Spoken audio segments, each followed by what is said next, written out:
Hello guys, स्वागत है आपका मेरे चैनल पे। और आज मैं आपके सामने एक बहुत ही महत्वपूर्ण जानकारी लेकर के आई हूँ।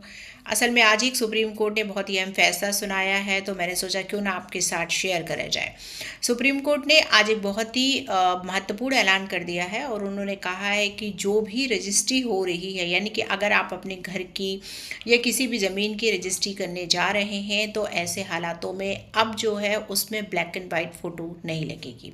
जी, आपने सही सुना।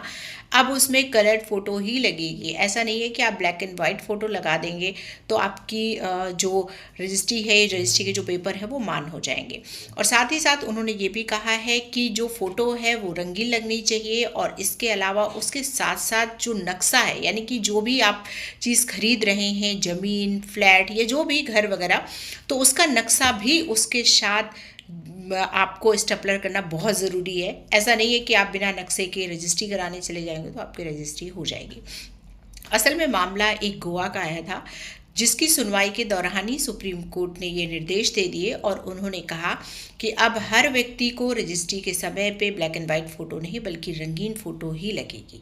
और साथ ही साथ उन्होंने ये भी कह दिया है कि मान लीजिए अगर हम ई फाइल करते हैं या ऑनलाइन हम कोई चीज़ करते हैं, ईमेल कर रहे हैं, उसके ज़रिए हम पेपर भेज रहे हैं, तो आप उसके ज़रिए आप जो है ईमेल में अपनी फ़ोटो भेज देते हैं या नक्शा भेज देते हैं, तो वो सब तो ठीक है, लेकिन फिर भी आपकी जो हार्ड कॉपी होना बहुत ही ज़रूरी है। यानी कि बिना हार्ड कॉपी के अगर आप सोचेंगे कि ईमेल के ज़रिए हम अपनी कलर्ड फ़ोटो भेज देते हैं तो वो मान्य हो जाएगी, तो ऐसा नहीं है। वो सब तो ठीक है, लेकिन आपको हार्ड कॉपी की भी ज़रूरत होगी, और हार्ड कॉपी का जो रजिस्ट्री में लगेगी उसमें आपकी कलर्ड फ़ोटो होनी चाहिए, और इसके अलावा जो भी उस घर का नक्शा है उसको भी उसमें संलग्न होना चाहिए। उसके बाद ही आपकी रजिस्ट्री होगी, अदरवाइज़ आपकी रजिस्ट्री नहीं होगी।